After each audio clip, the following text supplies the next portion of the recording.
dije en el momento, chocamos. Y me doy vuelta para huir.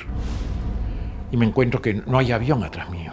Estaba rodeado de muertos y de heridos y de algo que parecía real. Y empiezan a pasar los días y nadie venía a buscarnos. Teníamos un objetivo común que era sobrevivir. Estaba seguro que iba a luchar hasta el último momento. Yo pensé, si yo estuviera muerto, me encantaría que usaran mi cuerpo para vivir. No hay amor más grande que aquel que da la vida por sus amigos. ¿Por qué sobrevivimos? No tiene explicación.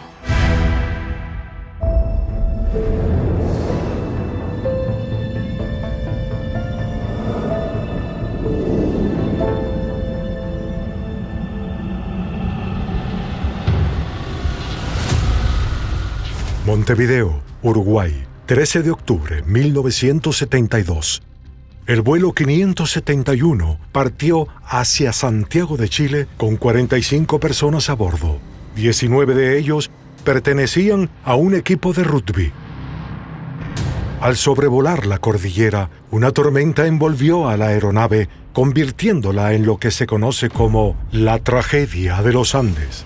El avión que se estrelló en los Andes era un Fairchild 27 de la Fuerza Aérea Uruguaya que transportaba 49 pasajeros. Era un equipo de rugby uruguayos que viajaban a Chile para jugar contra otro equipo de rugby.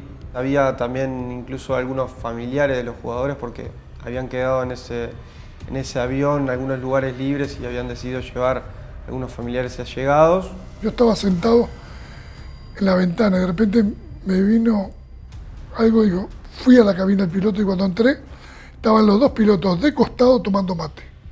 Digo, ¿qué, no maneja nadie acá?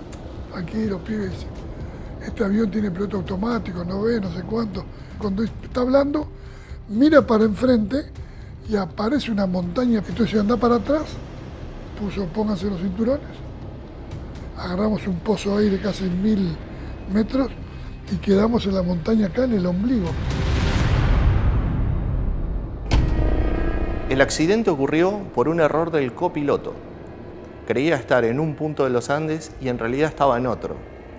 Empezó a volar entre la turbulencia. El avión era lanzado hacia arriba, hacia abajo, y como ocurre en esos lugares, el avión pierde un poco el control. Pero además el avión fue succionado. Una componente de viento de frente muy fuerte provocó que el avión volara a una menor velocidad con relación al terreno. Entonces los pilotos pensaron que se encontraban sobre cierto punto en el cual ya estaban cruzando los Andes para descender. Sin embargo, tuvieron una desviación de aproximadamente 100 kilómetros, lo que causó que el avión estuviera sobre una zona montañosa muy elevada. El piloto intentó hasta último momento corregir la trayectoria del avión, pero la catástrofe era ya inevitable.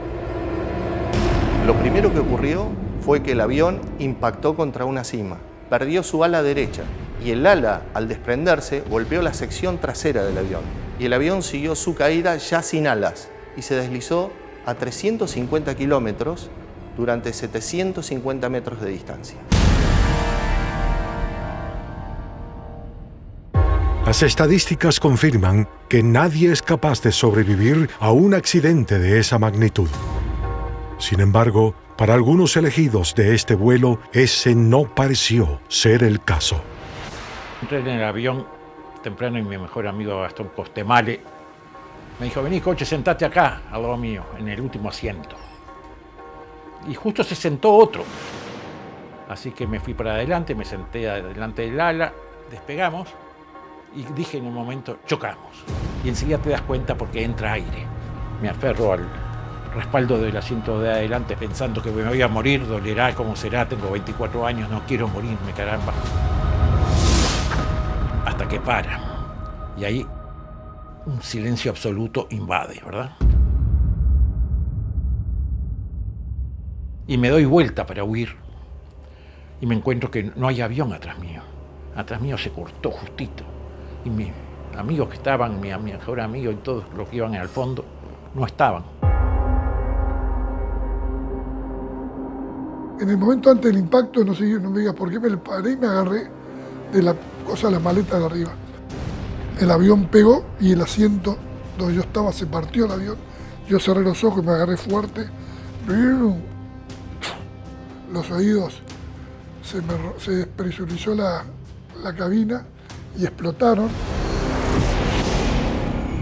Entonces cuando paró todo así, como un silencio, dije, es verdad que después de muerto sigue habiendo conciencia, porque yo percibía cosas. Y cuando hago así, me toco la cara y abro los ojos. Me doy cuenta que estaba vivo, miro para adelante y todos los asientos se habían arrancado de la mitad para adelante, y estaban todos aplastados, así yo estaba solo atrás. Y doy un paso para atrás y me caigo en la nieve, hasta la cintura, y miro para arriba, todo donde se había deslizado el avión, adentro de una penumbra, estábamos adentro de una nube. Y avancé un poco y moví un asiento y apareció Canessa. Súbitamente estaba rodeado de muertos y de heridos y de algo que parecía irreal. Increíblemente, Coche Inciarte y Gustavo Cervino modificaron su ubicación dentro de la aeronave y eso produjo que sobrevivieran al accidente. Pero la verdadera odisea recién comenzaba. Ellos y otros 25 pasajeros que aún permanecían con vida estaban solos en la cordillera, rodeados de cientos de kilómetros de hielo y nieve. Y empezamos a sacar asientos. De repente sale Enrique Platero con un fierro que le atravesaba el vientre. ¿Qué tengo? Y no tenés nada, y no sabía qué hacer yo. Teníamos que solucionar los problemas más urgentes, es decir, nos moríamos de frío, había que hacer frazadas con los asientos del avión, había que tapar la parte de atrás del fuselaje con frazadas, había que sacar todos los asientos, poner los más heridos en los lugares más cómodos. Nos redistribuimos las funciones de acuerdo a las capacidades y su potencial. Nosotros no tuvimos que decidir vamos a hacer un equipo, éramos un equipo. Es una gran diferencia.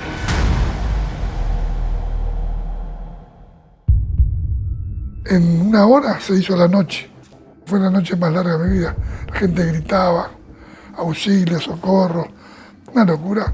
Éramos nosotros los únicos que teníamos que manejar una situación inmanejable. No fue ni una tragedia ni un milagro, pero teníamos un objetivo común que era sobrevivir. Todos supusimos que nos venían a buscar, que sabían dónde estaba el avión. Y empiezan a pasar los minutos y nadie venía a buscarnos, y empiezan a pasar las horas y nadie venía a buscarnos, y empiezan a pasar los días y nadie venía a buscarnos. Habíamos encontrado una radio que se conectó a la antena del avión. A los 10 días escuchamos, se confirma que el Fairchild 571 se da por perdido, vamos a volver en febrero a buscar los restos del avión y los cadáveres. Como dijo Nicolich, que tengo dos noticias para dar, una mala y una buena, la suspendieron, no buscan más. La buena es que ahora vivir o morir depende de nosotros.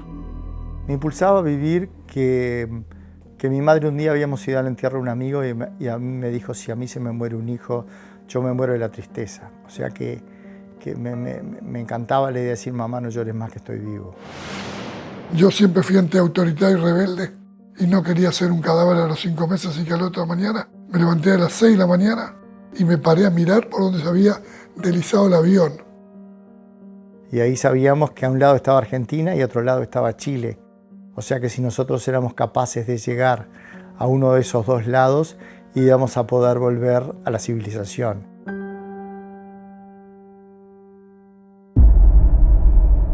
Yo dije, voy a subir allá arriba a ver qué hay. Y cuando estaba ahí apareció Numa Turcati y Daniel Maspons. Y dije, ¿qué vas a hacer? Voy a trepar, acá no me quedo. Y empezamos a subir y a subir y a subir. Y cuando llegamos a la cima, esperábamos ver las praderas verdes de Chile, el Pacífico. Vimos 150 kilómetros de montaña para el oeste, como 3.000 kilómetros para el sur. Los picos son como las olas, son todos iguales. Y para el lado argentino, que es donde habíamos volado, la montaña más alta, el Soñado, que tiene 6.400 metros.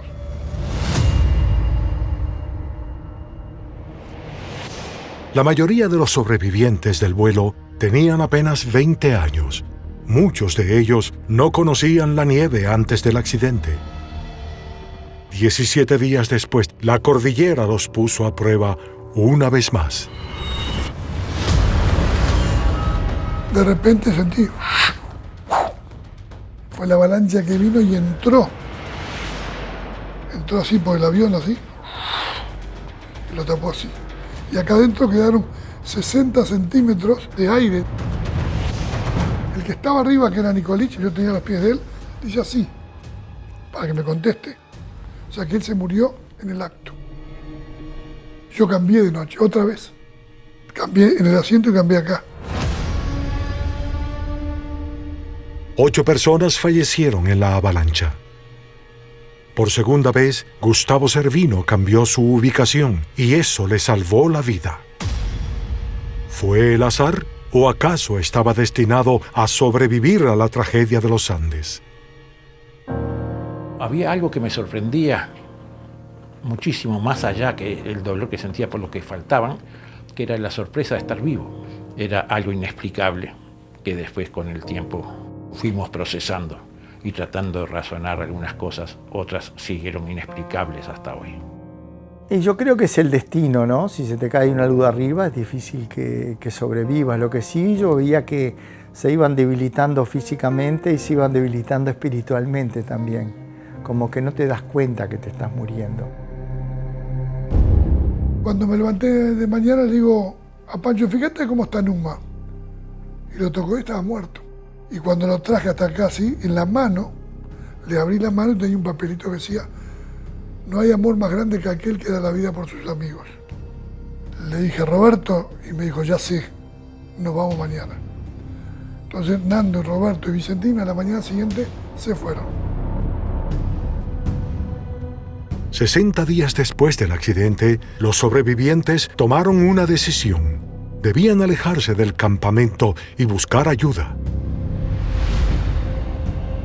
Roberto Canessa fue uno de los jóvenes seleccionados para realizar una expedición que parecía imposible. Estaba seguro que iba a luchar hasta el último momento, pero me parecía extremadamente difícil sobrevivir porque ya habíamos fracasado tantas veces, había visto morirse a tantas personas, era la única salida, pero aparentaba ser imposible. Los expedicionarios caminaron hacia el oeste, intentando llegar a territorio chileno. Y yo veía que había 3 piquitos ahí, que era para mí la cima, y cuando llegué me di cuenta que no, que había 3 cimas más y que había que seguir caminando. Llega un momento que no podés más, te caminamos 33 pasos a 5.000 metros de altura y sentís que el corazón lo tenés en las amígdalas. Y ahí caes y decís, está, no puedo más, acá me quedo. Pero al rato que me voy a morir acá, yo le puedo dar un poquito más. Y te volvés a levantar y volvés a seguir.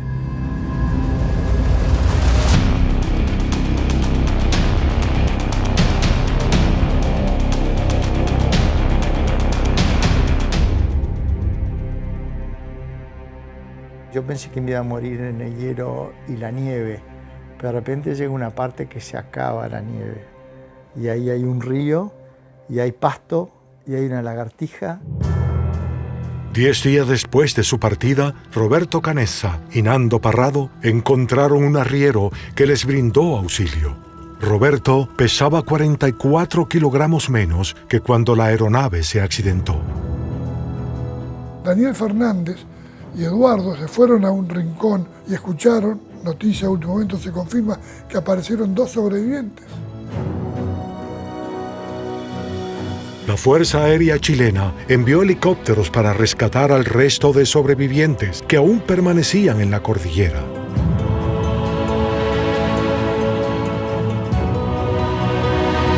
De esta manera, el 22 de diciembre de 1972, cuando llegan a Chile, el mundo se entera que 16 de estas personas habían sobrevivido y habían vencido a la muerte.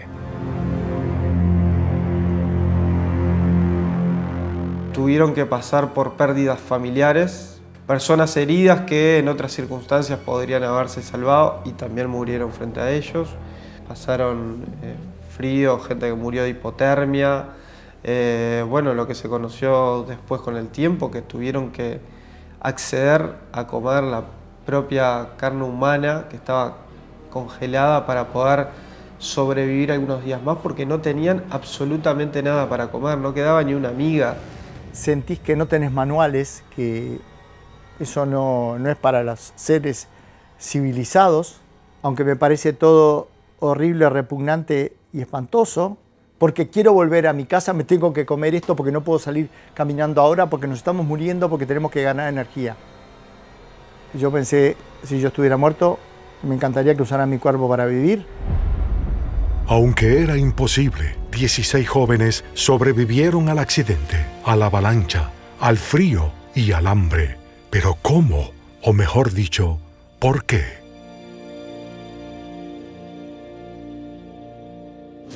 El límite está en la mente. Y en la cordillera los pulverizamos todos. Dijo el piloto de los helicópteros que nos salvamos porque no sabíamos que era imposible. La cordillera de los Andes es un lugar donde han ocurrido diversos accidentes de aviación y es probable que siempre terminen muriendo a las pocas horas. No es el caso de los sobrevivientes del vuelo 571, pero la cordillera de los Andes siempre va a ser una trampa mortal.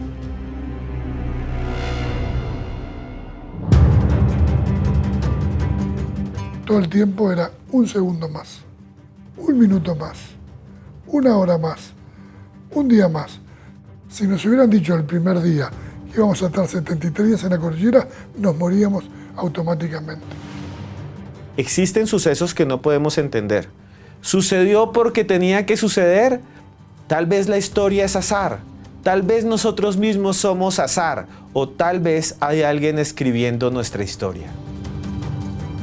Y hasta hoy me pregunto, ¿quién es el que decide quién vive, quién muere?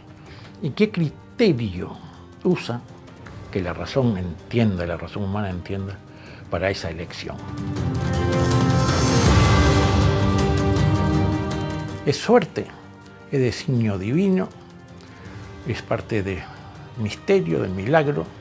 No, es inexplicable. ¿Por qué sobrevivimos? No tiene explicación.